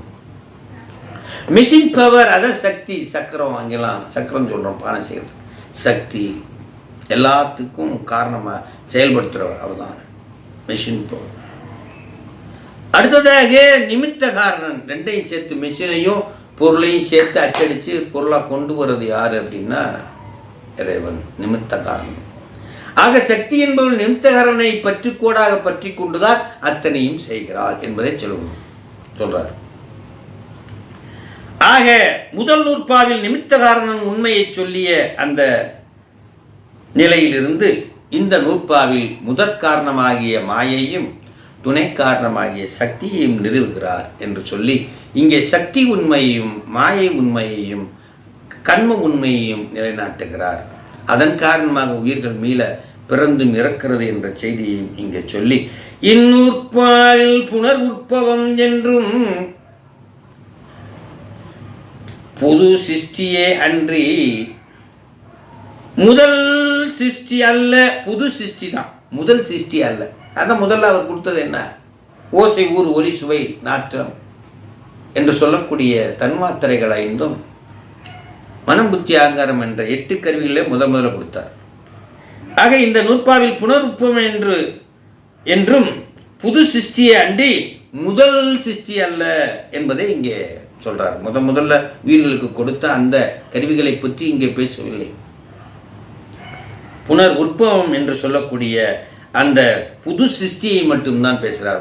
அதாவது சுருக்கி வச்சிருந்த கர்ச்சிப்பை விரிக்கிறார், சுருக்கி வச்சிருந்த மாயை விரிச்சு சொல்றார் என்பதை மட்டும் சொல்லி உற்பத்தி செய்தார். இப்போ செஞ்சிட்டார், உற்பத்தி வந்துருச்சு, உலகம் வந்துருச்சு, உடம்பு வந்துருச்சு, உலகத்திலிருந்து உடம்பு வந்துருச்சு. இப்போ அடுத்த முக்கியமான விஷயத்தை சொல்றார். உற்பத்தி செய்த உலகை காக்க இறைவன் வேண்டுமா? கட்சிப்பை விரிச்சு விட்டு நீ பாட்டு கிளம்ப வேண்டியதானே, நாங்கள் பார்த்துக்குறோம், நீங்கள் எதுக்கு அப்படின்ட்டு ஒரு ஐயத்தை கிளப்புறார். நீ ஏன் எங்களோட இருக்கணும், நீ தேவையில்லை, நான் கிளம்புவோம். போட்டை கொடுத்துட்டேன்னா நாங்களே நீட்டு வந்துடுவோம்யா, போட்டை கொடுத்துட்டேன்னா கடல்லேருந்து நாங்களே தள்ளிக்கிட்டு வந்துடுவோம், எதுக்கு நீ கிளம்பு, அது எப்படி வர முடியும் அப்படிங்க சொல்றார். அரசனை ஒத்த அரசர்களிடம் இருந்து நாட்டை காப்பது நம் அரசனின் கடமை. நான் இருக்கிறேன், என்னை சுற்றி 10 அரசர்கள் இருக்காங்க, என்னை போலவே அவனுங்களும் பவர்ஃபுல் மேன், என்னைக்கு வேணாலும் என் நாட்டை பிடிச்சிடலாம். அப்போது என்னை காப்பாற்றுறதுக்கு என்னை போலவே அங்கே அரசர்கள் என்னை பிடிக்கிறதுக்கு ரெடியாக இருக்கு, அவன்கிட்ட நான் காப்பாற்றணும். அப்போ அரசரின் கடமை என்னை போன்றவே மற்ற அரசர்களிடமிருந்து இந்த நாட்டை காப்பது அரசனின் கடமை. பெரிய புராணத்தில் அரசனுடைய கடமையை ஒரு பாட்டில் சொல்லுவார். இந்த மாநகர் சிறப்பில் பெரிய புராணத்தில் அரசனுக்கு ஒரு இலக்கணம், மாநிலம் காப்பவன் எப்படி இருக்கணும் அப்படின்னு சொல்லுவார். மாநிலம் காக்கக்கூடிய அரசனுக்கு 5 இலக்கணம் வேணும், அவன் தான் அரசன்றார். அங்கே அரசன்னா இங்கே நம்மளுக்கு முதல் மந்திரி, பிரதம மந்திரி, அவங்களுக்கு என்ன இருக்கணுன்றத இங்கே அழகா சொல்றார் பெரிய புராணத்தில். மாநிலங்காவலன் ஆவான் மண்ணுயிர் காக்கும் காலை. இந்த உயிர்களை காப்பதற்கு ஒரு அரசன் இருந்தான்னா அவனுக்கு 5 கடமைகள் இருக்கிறது என்று சொல்றார். மாநிலங்காவலன் ஆவான் மண்ணுயிர் காக்கும் காலை தான் அவனுக்கு தன்னால். உயிர்களுக்கு தன்னால் எந்த துன்பம் வரக்கூடாதான், நாம் போய் அவங்களை எந்த துன்பம் படுத்தக்கூடாது. அவன் சிறப்பாக வாழ்ந்துக்கிட்டு இருக்கான், ஏய் நீ நல்ல கார் வச்சிருக்கியே, எங்கடா இந்த காரை என்கிட்ட கொடுத்துரு அப்படின்னு வாங்கக்கூடாது. தன்னால் எந்த தன்னால் தன் பரிசனத்தால். தன் பரிசனம்னா நான் அரசனை சுற்றி இருக்கிற எடுபிடிகளால் எந்த தொல்லையும் அவனுக்கு வரக்கூடாது, உயிர்களுக்கு வரக்கூடாது, மக்களுக்கு வரக்கூடாது.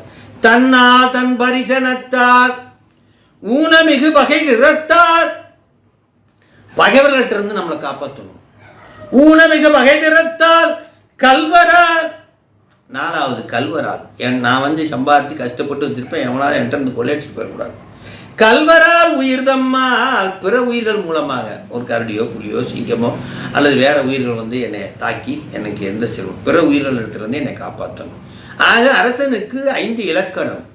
தன்னால் தன் பரிசனத்தால் ஊனமிகு பகைதரத்தால் கல்வரால் உயிர்தம்மால் ஆன பயம் 5ம் தீர்த்து அரங்காப்பா நன்னலோ. இந்த 5 பயம் வாழ்கின்ற மக்களுக்கு இந்த 5 பயம் இருக்கிறது. அந்த பயத்தை போக்குவது அரசனுடைய கடமை. அதை போல சிவபெருமான் நீலம் தன்மேல் வந்தருளி நீழ்கடல் காட்டி அவன் தான் உலகத்தை கொடுத்துட்டே நான் கிளம்புறேன்னு கிளம்பிட்டா என்ன ஆகிறது? இந்த உலகம் எப்படிப்பட்டது என்ன ஏது ஒன்றும் தெரியாது. அப்படியே திரும்பி போயிருக்காம், அப்படியே போட்டுக்க தண்ணிக்குள்ளே மீண்டும் போய் முழுந்துருவோம். அது ஆழம் தெரியாது, குச்சி தெரியாது, எப்படி கூடவே இருந்து எனக்கு எப்படி தள்ளணும் எப்படி வரணும்னு சொல்லலைன்னா, யாத்திரை போய்கிட்டு இருக்கோம், போகிற வழியில் நான் போயிட்டு வரேங்க அப்படின்னு கூட்டிட்டு 50 பேரை கூப்பிட்டு போயிட்டு நான் வரட்டுமா நீங்கள் போயிட்டு வந்துடுங்க அப்படின்னா எப்படி இருக்கும்? அது மாதிரி தான் அரசனை ஒத்த அரசர்களிடமிருந்து நாட்டை காப்பது நம் அரசனின் கடமை. அதுபோல படைத்த உலகத்தை காப்பதற்கு ஒத்த இறைவன் வேறு இல்லை. படைச்சிட்ட அதை பற்றிய விஷயங்கள் தெரிஞ்சவன் ஒருத்தர் இருக்கானா? ஒருத்தருமே இல்லையே, ஒருத்தன் தானே இருக்கான் கடவுள். 10 பேர் இருந்தா நீ பார்த்துக்க, மீதியே இந்த ஒர்க்கை நீ பார்த்துக்க நான் விட்டு போகலாம். இல்லையே, எவனும் இல்லையே, அவனுக்கு தெரியாது. படைத்த உலகத்தை காப்பதற்கு ஒத்த இறைவன் வேறு இல்லை. அவனிடம் இருந்து இந்த எந்த ஆபத்தும் இல்லை. இறைவனிடமிருந்து எந்த ஆபத்தும் கிடையாது. அவன் தான் படைச்சான், அவன் எந்த ஆபத்தும் இல்லை. பிறகு ஏன் காப்பதற்கு இறைவன் வேண்டும்? அப்போ இறைவனை போல ஒத்த கடவுள் எவரும் இல்லை. அப்போ எதிரி கிடையாது, எதிரி கிடையாது. அரசனுக்கு எதிரி 10 பேர் இருக்கான், இறைவனுக்கு எதிரி அவனைப்பாரு ஒத்த கடவுள் உலகத்தில் இல்லை. அது மட்டுமா, அவனால் நிச்சயம் படைத்த உலகத்துக்கு ஆபத்தும் இல்லை. அப்புறம் எதுக்குடா இறைவன் அப்படின்னு ஒரு கேள்வியை கேட்குறான். ஏன் நம்மளோட நிலந்தன்மையில் வந்தவர்கள் நீழல் காட்டி இருக்கணும், ஒன்றாய் வேறாய் உடனாய் இருக்கணும்? ஒய் அம்மா ஜம்முன்னு இருக்கலாமே, உலகத்தை கொடுத்துட்டே நாங்கள் பார்த்துக்குறோம். அதுக்கு முனிவர் ஒரு பதில் சொல்றார். ஒருவன் தண்ணீர் குடம் தலையில் கொண்டு செல்கிறான். தண்ணியை பிடிச்சிட்டு போறான், தலை மேல வச்சுக்கிட்டு அப்படியே நடந்து போறான். ஒருவன் தண்ணீர் குடம் தலையில் கொண்டு செல்கிறான். கீழே விழுந்து நீர் கொட்டாமல் இருக்க அவன் முயற்சி கண்டிப்பாக தேவை. இப்படியே பிடிச்சிட்டு போனான். ஐயோ கள்ளி தடுக்கி விட்டுறக்கூடாது. அவன் முயற்சி கண்டிப்பாக வேணும், இல்லைன்னா கீழே விழுந்துடும். அதுபோல உலகை காக்கவும் இறைவன் தேவை. நாமெல்லாம் குடம் தண்ணி, நம்ம என்ன பண்ண முடியும்? அவன் காப்பாற்றி கூட்டு போலன்னா நமக்கு ஒன்றும் முடியாது. அதனால இறைவன் உலகத்தை பட்டு படைச்சா பார்த்தாது காக்கிறதுக்கு வேணும் அப்படின்றார். அதான் இங்கே விஷயம். வினா உயிர் அறிவை அனாதியே மறைப்பது ஆணவம். இதுதான் எல்லாருக்கும் தெரியும். உயிர் அறிவை அனாதியே மறைப்பது ஆணவம், யான் எனது என்ற இயற்கை குற்றம், சகசமலம் அப்படின்னு அதுக்கு பேர். அவ்வாறு இருக்க இறைவன் தொழிலில் ஒன்றாகிய மறைப்பை ஏன் கூறுகிறார்கள்? அப்போ உயிர் அறிவை மறைக்கிறது ஆணவம். அதுபோல இறைவனும் ஒரு வேலையை செய்கிறான் ஐயா, தன்னை மறைத்துக் கொள்கிறான் ஐயா, இவனும் ஒரு மறைப்பை செய்கிறான் ஐயா. அது பொருந்துமோ? உயிருக்கு ஆணவம் மறைக்கிறது, அதேபோல் உயிருக்கு இறைவனுடைய மறைப்பாற்றலும் ஒன்றை மறைக்கிறது, தன்னை மறைக்கிறது, இறைவனை மறைக்கிறது. அதுவும் ஒன்றை மறைக்கிறது, இவரும் ஒன்றை மறைக்கிறார், இறைவனும் ஒன்றை மறைக்கிறார், ஆணவம் ஒன்றை மறைக்கிறது. இது பொருந்துமா சாமிக்கு? முனிவர் விடை. மறைப்பாற்றல் என்று சைவ சித்தாந்தத்தில் மட்டும்தான் கூறப்படுகிறது. மறைப்பாற்றலுக்கு ஊன்றிய திருவடியை நடராஜ பெருமாண்டு ஊன்றிய திருவடியை சொல்லுவாங்க. அந்த கீழே இருக்கிற முயலகன் அவன் தான் நாம வச்சு ஒரு ஊன் இருப்பார். அவன் ஊனலைன்னு வச்சுக்கோங்களேன், நான் எந்திரிச்சுண்டு நான் ஒரு கத்தி எடுத்துக்குவேன், நடராஜா வா பார்த்துருவோம். அவர் ஊன்னோடனே சாமி சரண்டார், மன்னிச்சுக்குவோம் சரண்டார். அவன் காலை எடுக்கவே முடியாது, எடுத்தா போச்சு, நான் அவனுக்கு எதிராக மாறிடுவான். அதனால் உண்டு மறைப்பாற்றல் எப்பொழுதும் இருக்கணும். முக்திக்கு போகிற வரைக்கும் அந்த மறைப்பாற்றல் தன்னை காட்டாமல் இருப்பார். அந்த முயலகனை பார்த்தீங்கன்னா அவன் கண்ணு ஒன்றை பார்த்துக்கிட்டே இருக்கும். எதை பார்க்கும் அந்த முயலகன் கண்ணு? தூக்கிய திருவடியை பார்க்கும். ஆகா இதுதான் இடம், தெரிஞ்சுக்கிட்டேன், மன்னிச்சிருங்க சுவாமி. வச்ச அழுத்தில் அந்த முயலகனுடைய கண்ணு மேலே பார்க்கும், அது தூக்கிய திருவடியை பார்க்கும். அங்கே தான் நான் செல்ல வேண்டும். அவ மறைப்பாற்றல் தான் ஒரு நாள் அருளாற்றலாக மாறுகிறது, தூக்கிய திருவடியாக மாறுகிறது. எடுத்த பொற்பாதமும் காண பெற்றால் மனித பிறவியும் வேண்டுவதே இந்த மாநிலத்தே. அற்புதமாக நடராஜர் படத்தை போட்டு காட்டுறாரு குணா. பார்த்துக்கோங்க, கீழே முயலம் பாருங்க, பார்க்குறாரு பாருங்க, அற்புதமாக தூக்கிய திருவடியை காட்டுறாரு. முனிவர் விடை. பொருள் 3 பரிமசுவாசம். இறைவன் கருணையால் பாசத்தை களைந்து விட்டால், நீங்க ஒரு கேள்வி கேட்பீங்க, அதுக்கு பதில் சொல்றாரு. சாமி இந்த பத்திரகாளி அந்த ஆணவமே போயிடு அப்படின்னு சாமி நினைச்சா அப்படி போக வச்சிருக்கலாமே. சூம்பத்திரகாளி அந்த ஆணவம் போயிடுச்சுன்னா 2 பொருள் தான் இருக்கும், நானும் நீயும் தான் இருப்போம். நாம் 2 பேரும் நல்லா ஜாலியாக இருக்கலாமே. நீ ஏன் இப்படி இந்த ஆணவத்தை போக்குறதுக்கு நீ ஒரு மாயையை கொடுக்குற, அப்புறம் கர்மத்தை கொடுக்குற, சக்தியை போட்டு தோட்டி எடுக்கிறியே, இன்பத்திலையும் துன்பத்திலையும் துவட்டி எடுக்கிறியே, மாலும் காட்டி வழி காட்டி வாரா உலக நெறியேற. ஏன் சாமி இப்படியெல்லாம் பண்ணுற? முதல்ல மயக்கத்தை நீ தான் காட்டுற, அம்மாவை காட்டுற, அப்பாவை காட்டுற, கணவனை காட்டுற, மனைவியை காட்டுற. மாலும் காட்டி வழிகாட்டி வாரா உலக நெறியேற கோலம் காட்டி ஆண்டானே குடியேன் என்றோ கூடுவதே சொல்றார். இப்போ இறைவன் கருணையால் பாசத்தை கலந்து விட்டால் ஆணவத்தை தள்ளி விட்டார்னு வச்சுக்கோ, அனாதிய பொருள் 2 ஆயிடும். ஆனால் இறைவனது திருவுள்ளம் அவ்வாறு இல்லை. இறைவனது திருவுள்ளம் அவ்வாறு இல்லை. பிறகு எவ்வாறு இருக்கிறது? இப்போது குழந்தை இருக்குது, 3 வயசு குழந்தை, அதுக்கு எது பிடிக்கும் அப்படின்னா தங்கம் பிடிக்காது, பாசிமணி ஊசிமணி தான் பிடிக்கும், கலர் கலராக இருக்கிறது தான் பிடிக்கும். அதே 18 வயசில் நீ ஆசைப்பட்டிய 3 வயசில் அந்த பாசிமணி ஊசிமணியை உனக்கு போட்டு கல்யாணம் பண்ணி வைக்கிறேன் அப்படி சொன்னால் ஒத்துக்குமானா? ஒத்துக்கவே ஒத்துக்காது. நீயே போட்டுக்க, நீயே கல்யாணம் பண்ணிக்க, எனக்கு நீ போட்டுக்க தங்கத்தை போட்டு. அப்போ தங்கத்தினுடைய அருமை தெரியும் வரையிலும், இறைவனுடைய அருமை தெரியும் வரையிலும் இறைவன் அந்த ஆணவத்தோடு உயிர்களை இருக்க விட்டு விடுகிறான். அதை போக்குவதற்காக படிப்படியாக இன்ப துன்ப நுகர்வுகளை கொடுத்து ஆணவம் பொய் என்றும் இறைவன் மெய் என்றும் உணர்ந்தவுடன் இறைவனை விட்டு அந்த உயிர் என்றும் பிரியாது. இல்லையே போ அப்படி கலைஞ்சிட்டு வா அப்படின்னு சொன்னால் நம்ம போகவே மாட்டோம் இறைவன்கிட்ட. நான் அப்படியே அங்கே போகிறேன் இங்கே போகிறேன் ஒட்டவே மாட்டோம் இறைவன்கிட்ட. இறைவனுடைய அருமை தெரியாதவரை நாம் இறைவனோடு ஒட்ட மாட்டோம் என்பதனால சுவாமி இவ்வளவையும் செய்கிறார். எல்லாரும் கேட்பான், அவர் நினச்சா கஷ்டத்தை விட்டு நம்மளை தூப்பத்திரகாளி போ அப்படின்னா போயிடுமே, இன்பம் போ அப்படின்னா போயிடுமே, அவரோட கூட்டுக்கு நான் போய் எதுக்கு இந்த பிறப்புலாம் கேட்குறாங்களே, அதுக்கு சொல்கிறார். அந்த பக்குவம் வரும் வரை இறைவனை பற்றிய அந்த பக்குவம் வரும் வரை உயிர்களை இவ்வாறு விட்டு வைக்கிறான். அதுதான் அவனுடைய திருவுள்ளம் என்று சுவாமிகள் இங்கே சொல்லி, மெய்யுணர்வை பெறும் வரை அந்த அந்த மலத்தின் ஆற்றல் வழி நின்று உயிர்கள் பக்குவப்படுத்துவதே அவர் திருவுள்ளம். உயிர்களை பக்குவப்படுத்துவதே. ஆணவத்தில் போய் நிற்கிறது, மாயையில் போய் நிற்கிறது, கண்மத்தில் போய் நிற்கிறது, மாயையில் போய் நிற்கிறது, எல்லா சக்தியாக நின்று நாம மலத்தோடு கலந்து யா ந ம சிவய நமல ந யா ந ம. இந்த நா என்பது சக்தி, எல்லாவற்றும் மறைப்பாற்றல், மறைப்பு சக்தி. இந்த உயிருக்கும் அந்த மலத்துக்கும் இடையில் எல்லாவற்றிலும் கலந்து நிற்பது இந்த சக்தி. ஆக கலந்து நிற்கிறாள் என்ற இங்கே செய்தியை சொல்லி, வெப்பம் கையில் சுடாமல் இருக்க உதாரணத்தை சொல்றார். மந்திரம் ஒருவன் உச்சரிப்பான், அந்த மந்திரத்துக்கு பேரு அங்கித்தம்பனை என்ற ஒரு மந்திரத்தை சொன்னா எவ்வளவு வெப்பத்துக்குள்ள வேணாலும் நான் போயிட்டு வெளியில வருவேன், அந்த அக்கினி பிரவேசம் பண்ணிட்டு நான் வெளியில வருவேன். அதுக்கு பேர் அங்கித்தம்பனை மந்திரம். நிறுத்தினால் சுட்டுவிடும், இதற்கு துணை செய்யும் ஒரு குழுகையும் உண்டு.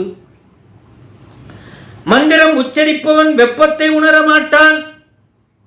அதை போல் ஆணவத்தால் கட்டுப்பட்ட உயிர் இறைவனை உணராது. மலத்தை விட்டு நீங்கிய போதே இறைவனை உணரும்.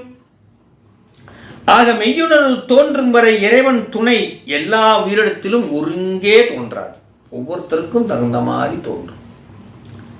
அவரவருக்கு ஏற்றா போல சாமி விளையாடும். ஐயா நீ ஆட்கொண்டருளும் விளையாட்டில் உய்வார்கள், உய்யும் வகையெல்லாம் உய்ந்தொழிந்தேன்.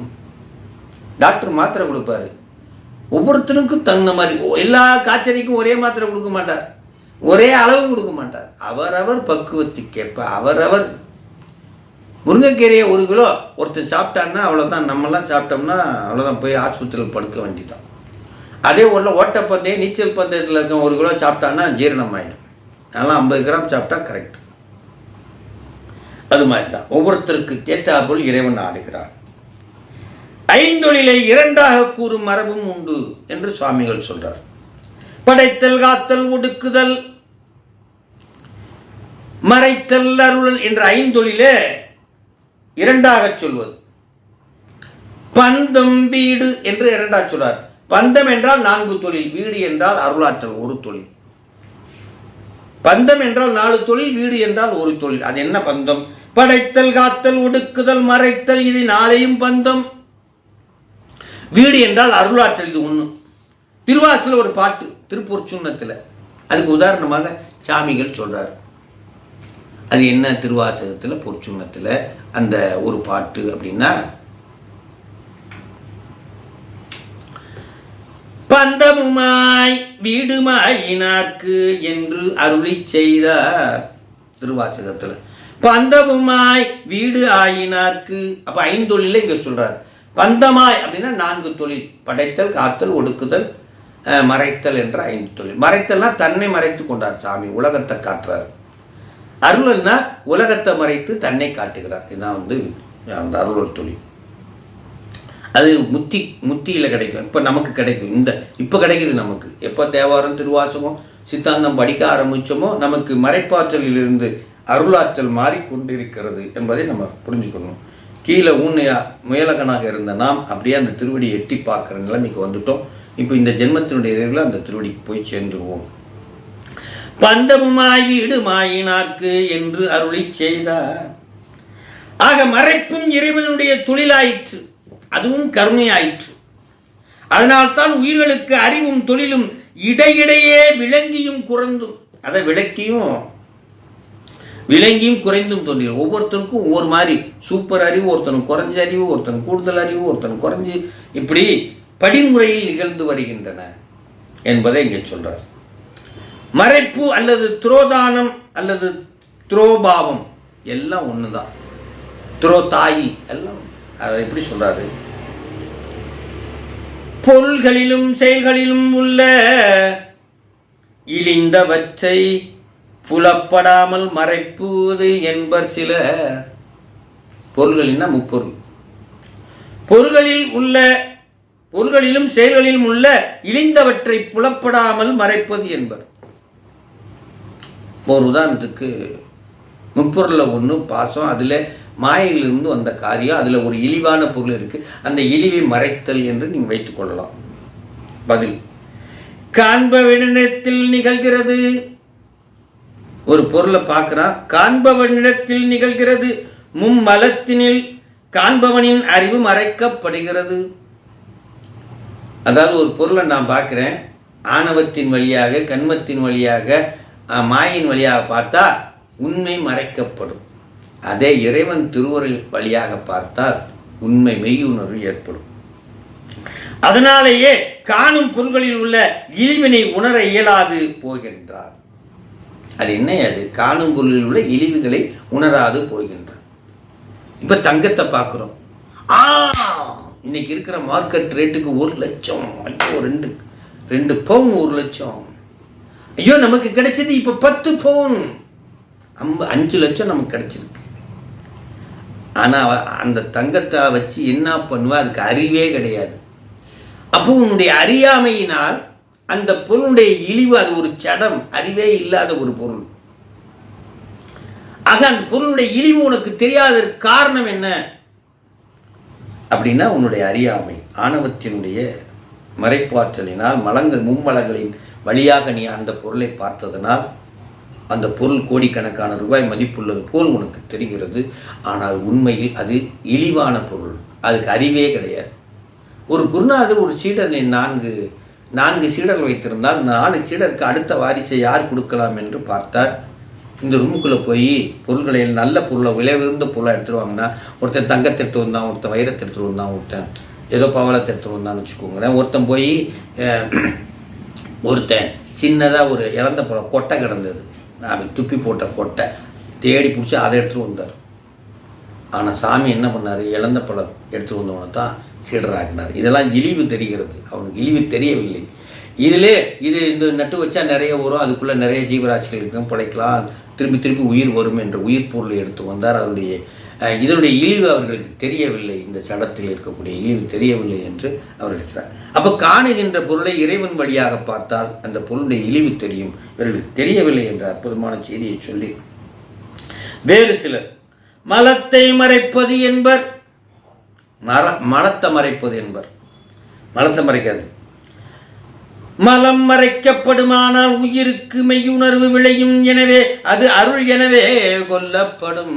மலத்தை மறைச்சா அது அருள்னு ஆகிடும். மறைப்பாற்றல் கிடையாது, அது பேர் அருளாற்றல் என்று சொல்லுவோம். மலத்தை மறைச்சு இறைவனை காட்டும், அது பேர் அருள்னு வந்துடும். அப்போ அதுக்கு அர்த்தம் கிடையாது. நமக்கு என்ன அப்படின்னா, மறைப்பாற்றல்னா உலகத்தை மறைத்து நமக்கு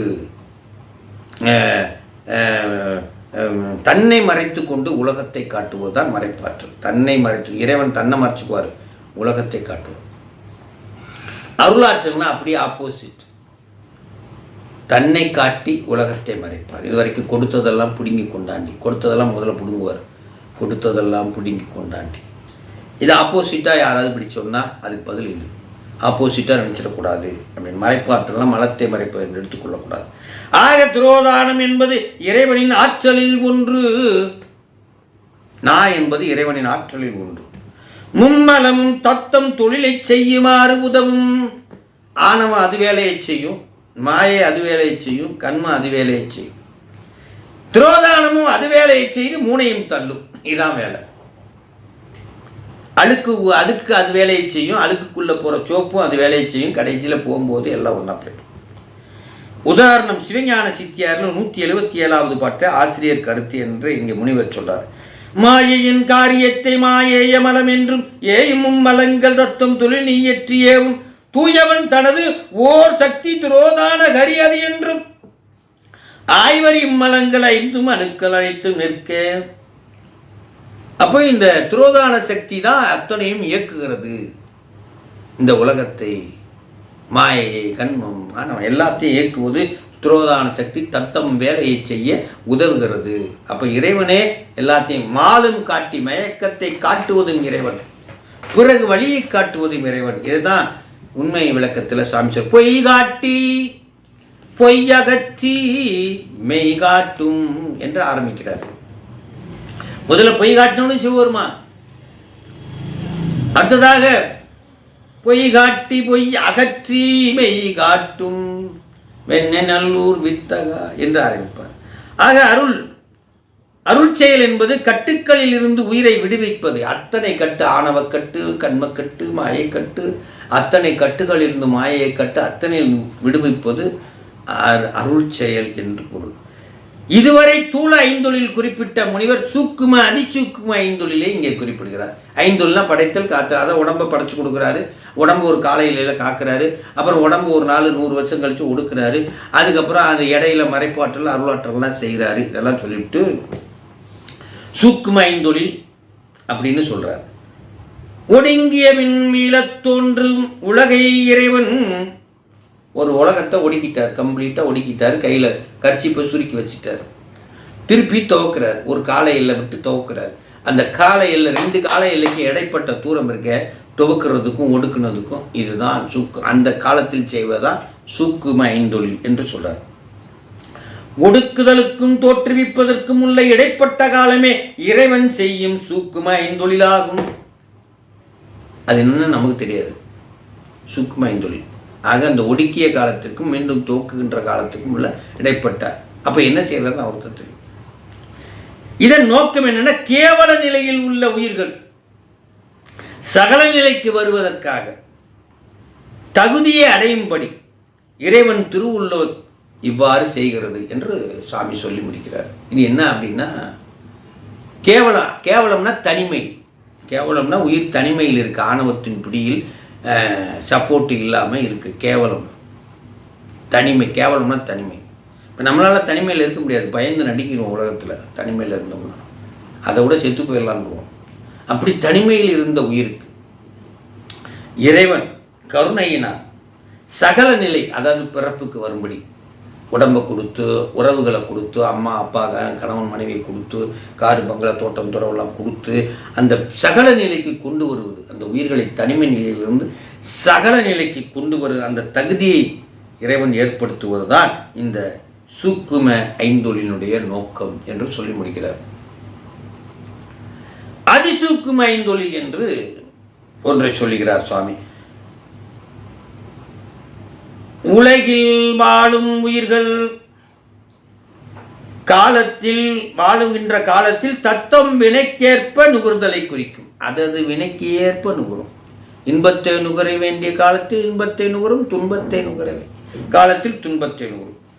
ஒவ்வொரு நுகர்ச்சியிலும் நுட்பமாக காணப்படும் இந்த சூக்கும ஐந்தொழில்.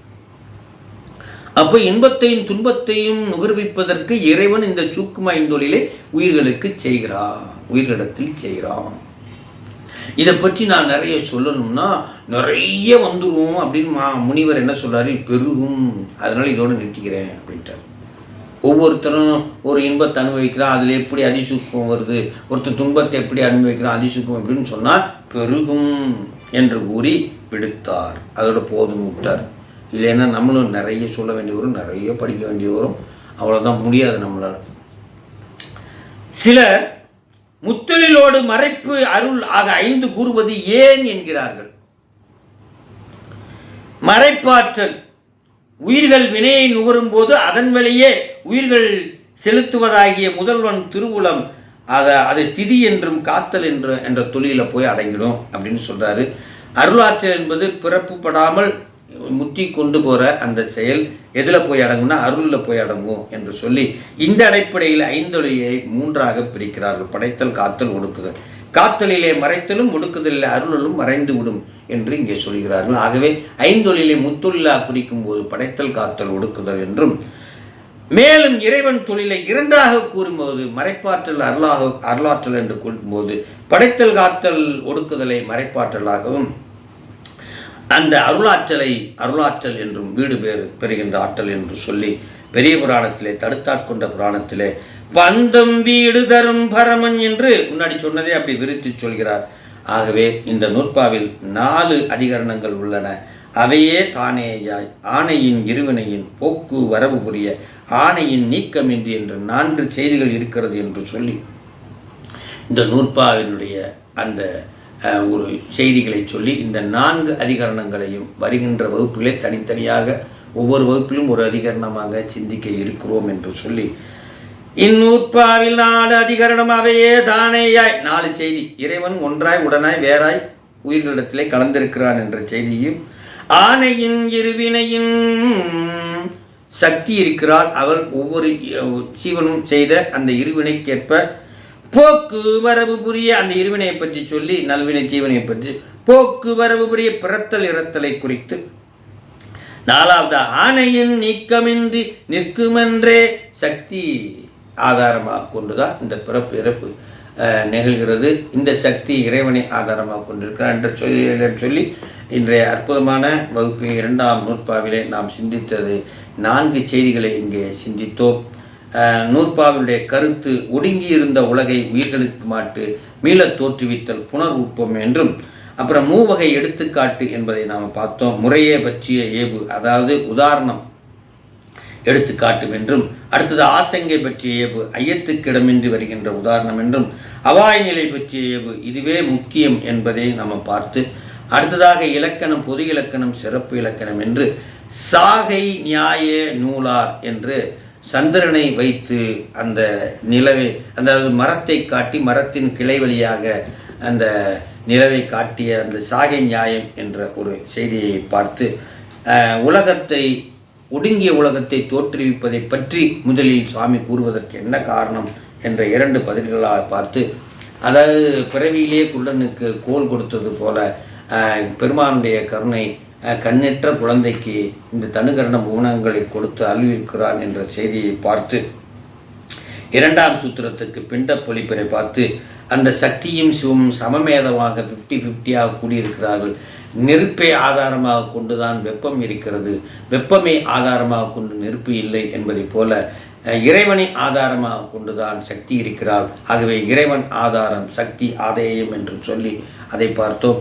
அப்புறம் அவையே தானேயா என்று சக்தி உலகத்தில் கலந்திருப்பதை நாம் பார்த்தோம். அந்த இறைவன் இந்த படைத்த உலகை காப்பதற்கு இறைவன் தேவையா என்றால் நிச்சயமாக தேவை. குடத்தில் இருந்து நீர் சுமந்து செல்பவன் அந்த நீரை காப்பது அவன் கடமை. அதுபோல உலகத்தை படைத்தவன் அந்த உலகத்தை காப்பது அவன் கடமை என்றும், ஏன் இந்த உலகத்தில் அந்த ஆணவம் கண்மமாய் இறைவனை தள்ளி விட்டு உயிர்களை அப்படியே எடுத்துக்கொள்ளக்கூடாது என்பதற்கு இறைவன் பதில் சொல்கிறார். இறைவனை பற்றிய மெய் உணர்வு வரும் வரை இறைவனுடைய உளக்கருத்து அவ்வாறாக இருக்கிறது. அதுவரை இவர்கள் ஆணவம் கண்மம் மாயில் இருக்கட்டும் என்று விட்டு வைத்திருக்கிறார், பக்குவம் வரும் வரை என்று சொல்லி ஐந்தொழிலை பற்றி நாம் பார்த்து அந்த ஐந்தொழிலை பற்றி அந்த ஐந்தொழிலை மறைப்பாற்றல் அருளாற்றலை சிந்தித்து பிற சமயத்துக்கும் நம் சமயத்துக்கும் நம்ம பிரதான வேறுபாடு ஐந்தொழில் இறைவன் பல உருவங்கள் எடுக்கிறான், ஒன்றாய் வேறாய் உடனாய் இருக்கிறான் என்ற அத்துவித கொள்கை தான் முக்கியமான வேறுபாடு என்பதையெல்லாம் பார்த்து இந்த சூத்திரத்தினுடைய ஒரு பொதுவான கருத்தை அவையே தானேயா இருவினையின் போக்குவரவு உரிய ஆணையின் நீக்கமின்றி நிற்கும் என்றே என்று இறைவன் அத்வீதமாக ஒன்றாய் உடனாய் வேறாய் உயிரிடத்திலும் சடத்திடத்திலும் உயிர்கள் மீண்டும் பிறந்து மீண்டும் இறக்கும், இறந்து பிறந்து வரும் என்பதை அது சக்தியின் மூலமாக நடக்கும் என்பதை செய்திகளை எல்லாம் இங்கே சொல்லி நிறைவு கொண்டு அடுத்த வருகின்ற ஞாயிற்றுக்கிழமை உளுந்தூர்பேட்டையில் வகுப்பு என்றும் கர்நாடக யாத்திரை வருகின்ற 1, 2, 3 செல்கிறோம் என்றும் இப்படியாக வரிசையாக நிகழ்வுகளுக்கு அடுத்த வாரம் வகுப்பை நாம் சிந்திப்போம் என்று சொல்லி